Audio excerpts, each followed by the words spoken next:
I'm Charles Cohen. I'm from Philadelphia.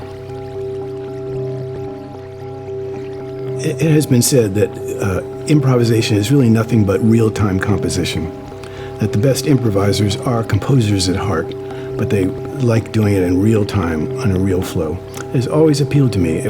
I feel most alive when I'm playing, and I feel most bored when I'm in the studio trying to get something perfected and doing it over and over again, or being in a band playing the same songs over and over again. I like the surprise, I like the action, I like the sense of discovery that happens when you do live improvisation. And there's a little more to it than that. I took a workshop with Cecil Taylor, who's one of my main big influences. And he said, this music, referring to purely improvised abstract music, he said, this music is truth. And truth is healing. And I've experienced that. When you're doing this kind of improvisation, you're speaking the truth. I hope you are. I hope I am. And it feels good, and it's good for me. Very good for me. Now that's a problem, because there are a lot of people who really have trouble getting into abstract improvised music or art of all kinds. Something that's almost totally without context. That's difficult for some people. I understand that. And I have been trying to do things to help ease people into this idea.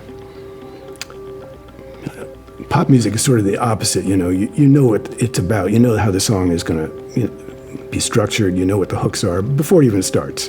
And as the song progresses, you know what's going to happen 5 measures from now. You know exactly what's going to happen, and it does. And I like not knowing what's going to happen. So there's the excitement and the sense of discovery of improvisation that I love. And doing structured music, I just get bored so fast. All over the map, all over the map. People come to me and say, well, I had this idea, or I'm a dancer and I got this idea for a dance, or I had this vision of planets or plants or whatever. People have all different kinds of imaginations and responses to this kind of music, because the music itself is wide open, and that's perfectly fine with me, you know. Whether their imagination response to the music is the same as what I was doing, doesn't matter, you know. The key is that their creative energies are being stimulated in whatever way is appropriate for them. I dig that, and I feel like I'm successful when I get that to happen. But exactly how they react, it's not my business. Unfortunately, Chuck, my best answer is the music speaks for itself, and I'm not really an expert at verbalizing what it's about. Listen to the music. The information is there. That's what I have to say, is the music. As going into how it's working and why it's working and all, I'm still trying to figure all that out. Now, I did hear something once that was very informative to me. Duke Ellington was the first American musician to go into Japan after World War II. He took his band over there, and they were a smash hit. People went nuts. And he was asked, well, how can this be? You know, you're bringing a totally new form of music to these folks, and they're just digging it, like, immediately. Why?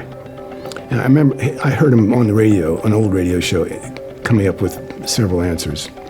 I can't remember them all, but there's some of them stuck with me. And they would be that music can be universally accepted if, number one, the audience has some sense of what's happening physically. They see a musician moving or expending physical energy with an instrument, and they understand that's where the music is coming from. And that may be why laptop concerts are so boring, you know, because all you see is. Another thing he said that was essential for universally accepted music is that it be sensual. And my interpretation of that is that the musicians have a love of pure sound. Regardless of what they're doing with the notes, they love sound, almost erotic love of pure sound. Good musicians, good music has that. Another thing, the audience has to have according to Duke Ellington, I'm in agreement. The audience has to have some sense that there's risk in the music. It's not just all laid out, it's going to be perfect, don't even think about it. The musician is taking a risk by going up there and doing this, and the audience is participating in that risk, and that adds to the energy. And then finally, the musicians have to believe in what they're doing.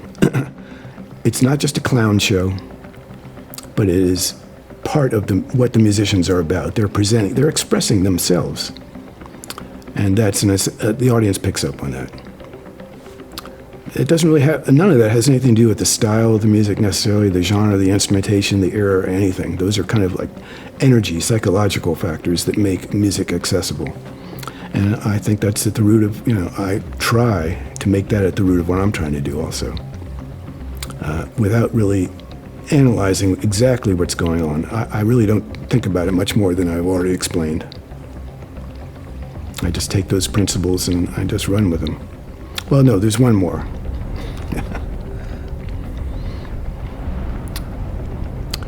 Pauline Oliveros, who I adore and I've learned so much from, is all about listening.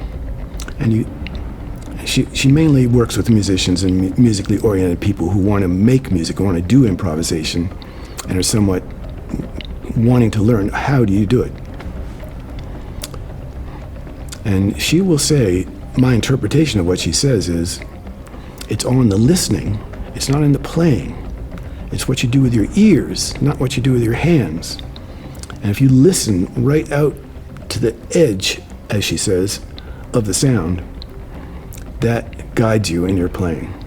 And I've seen that. I've seen musicians believe it. To me, it's unbelievable. I've seen musicians who are playing and they're not listening. You can tell they're not listening to what they're doing. They're not listening to what the other people are doing. They're just getting their parts, and that's it.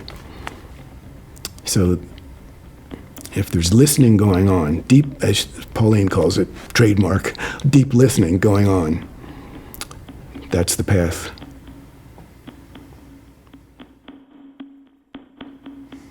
It's a gradual process. It took me a long time to realize what an effect playing music had on me and what a positive effect it had.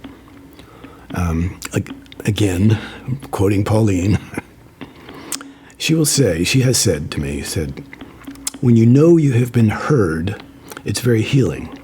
It's that process of expressing yourself and knowing it got received somehow. It doesn't necessarily mean it was liked or even consciously heard, but it was heard in some sense. There's something about that process which I can't identify, but there's something about that process of self-expression and knowing that you have been heard that is mind-blowing and wonderful, good for your soul. I have this little theory that actually that's a very similar process to what goes on in psychotherapy. You're on the couch, you're free associating, you're expressing yourself, the shrink is over here, and I see, so what you're saying is, or what you mean by that is, so another way of saying that is, the shrink is letting you know that he's hearing what you're saying. Maybe not agreeing, maybe not understanding, but he's letting you know you're being heard. And to me, that's the essence of psychotherapy also, and good music, which is good therapy. Well, I'm sorry, Chuck, but that for the person exploring the less taken path, that's your lot in life. That's all of our lot in life. None of us are super social animals. There's a certain amount of loneliness involved in progressive music, I feel. But I will say this. There's a difference between loneliness and aloneness. Loneliness is difficult, no question about it. The flip side of that, aloneness, is very healthy and can be very refreshing. And everybody needs some of that. So just don't get them mixed up. I've been working on various instruments, homemade stuff, and stuff that was made by Craig Anderton. He used to live in Philly. He's now known as a musician and a writer and an author, and he's kind of a famous person in the electronic music world. He lived in Philly. He had a band, Mandrake Memorial. He was making instruments for the band, way ahead of his time. he designed these instruments himself and constructed them himself, electronic instruments, programmable drum machines, unheard of at the time. So anyway, that was happening. I was working with Craig and some other folks, and it just grew from there. But that's where I got my first lessons. I consider like someone like Craig and some other people I've worked with my first teachers. I remember my first lesson in improvisation from Craig. Music was mysterious to me. We were sitting around in his apartment, just socializing, smoking a little pot, and he had a bunch of keyboards around. I was kind of looking at them longingly. He said, "Well, let's just sit down and just do something. Don't think about whether it's any good or not, or where you want to take it or anything. Just play with the keys, But," he said, "don't forget to listen." That was lesson number 1.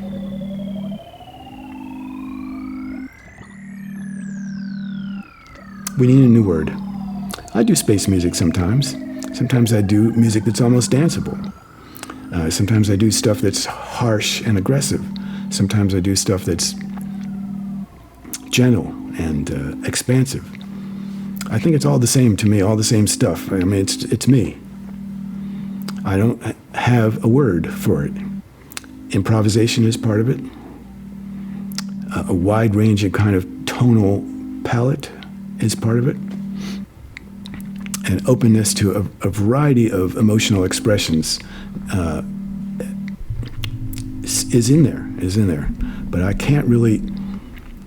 don't have a name for it, and I can't really define it. But one thing I've discovered in my travels the last couple of years, this sort of free, improvised electronic music, with beats or without, is global. I find people, it's independent of the country, of the politics, of the culture. There are people who are into this everywhere. That surprised me. And I've been getting this kind of notion that maybe this is an early form of a truly global music, which is independent of local culture. It's possible. And that stuff still sounds fresh to me also.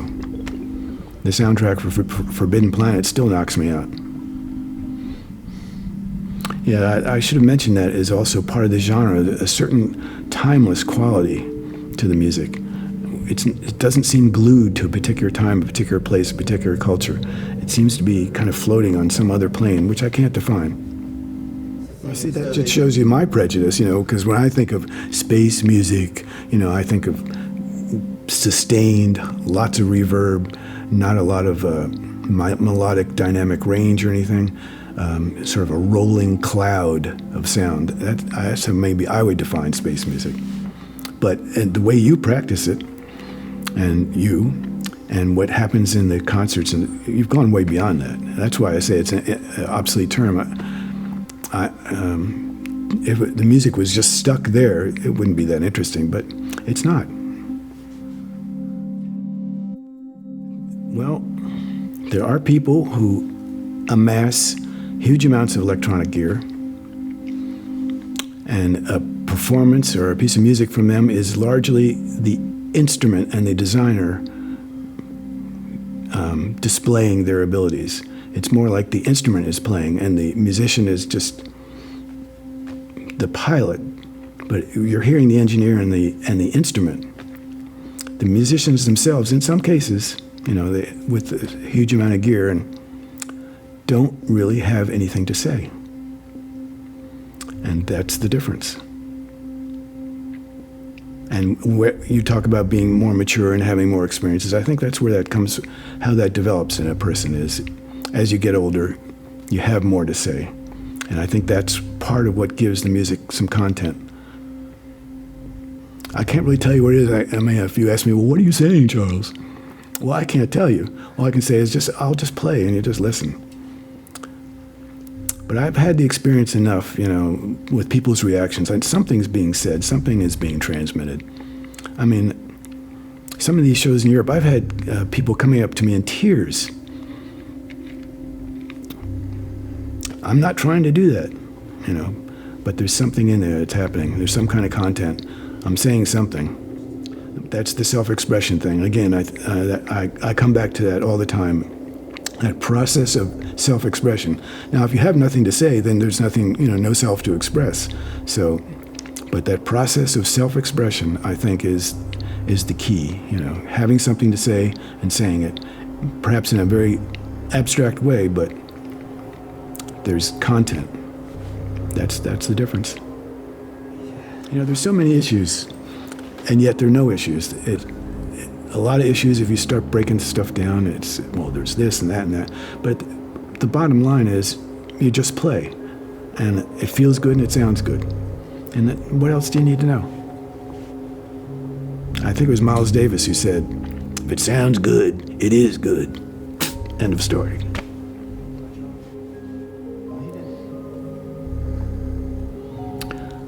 I just thank God that I have music and I have a form of self-expression, because if I didn't have music, I'd be a mess. And that's what keeps me whole.